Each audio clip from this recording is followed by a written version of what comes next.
इस वीडियो को अंत तक जरूर सुनिए, क्योंकि इसमें एक ऐसी बात छुपी है जो आपके जीवन की दिशा बदल सकती है।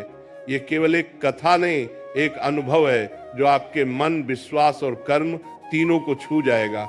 इसलिए मन शांत रखिए, श्रद्धा से सुनिए और अंत तक जुड़े रहिए, क्योंकि यही क्षण आपके जीवन में चमत्कार ला सकता है। राधे राधे। गुरुदेव की कृपा कब, कैसे और क्यों होती है, आज हम जानेंगे इसके बारे में।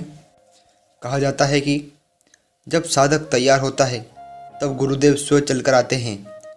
पर बहुतों के मन में सवाल उठता है, गुरुदेव की कृपा आखिर कब होती है, कैसे होती है और क्यों होती है। आओ आज हम एक छोटी सी कहानी के जरिए इसे और अच्छी तरह से समझते हैं।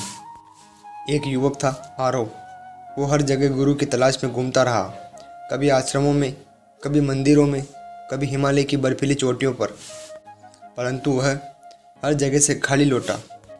वह कहता है, भगवान, मुझे मेरा गुरु क्यों नहीं मिला।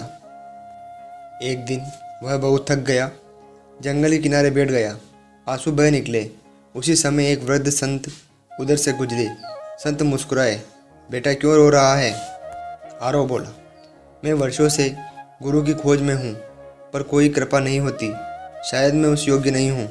संत उसके पास गए और बैठे और बोले, बेटा, तू गुरु को ढूंढ रहा है, पर क्या तू खुद को ढूंढ पाया है? आरव हैरान रह गया। संत ने पास रखी कटोरी में पानी भरा, फिर उसमें दूध डालते हुए बोले, देख, जब तक कटोरी भरी रहती है उसमें कुछ और नहीं डाला जा सकता। जब तू अपने विचारों, अपने डर और अपने में से खाली होगा, तभी गुरु की कृपा तेरे भीतर समा पाएगी। आरव की आंखों से आंसू झलक गए। उसने झुककर संत के चरण छुए। उसे समझ आ गया कि कृपा मांगी नहीं जाती, कृपा तो उतरती है जब पात्रता बनती है।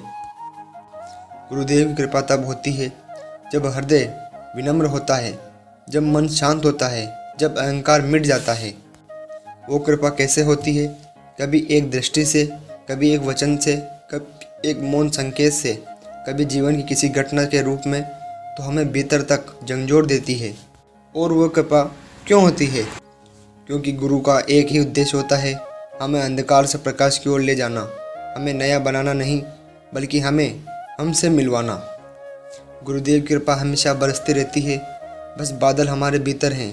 जब समर्पण का सूरज उगता है तो अज्ञान के बादल छूट जाते हैं, और तब वो कृपा बिना बुलाए उतर जाती है। तो याद रखना, गुरुदेव की कृपा पाने के लिए उन्हें ढूंढना नहीं है, खुद को खाली करना है। जैसे सूरज को बुलाना नहीं पड़ता, बस पर्दे हटाते पड़ते हैं, वैसे ही गुरु की कृपा को बुलाना नहीं पड़ता, बस अपने भीतर की दीवारें गिरानी पड़ती है। जब शिष्य पूर्ण समर्पण में उतर जाता है, तब गुरुदेव की कृपा उसके जीवन में दिव्यता से भर देती है।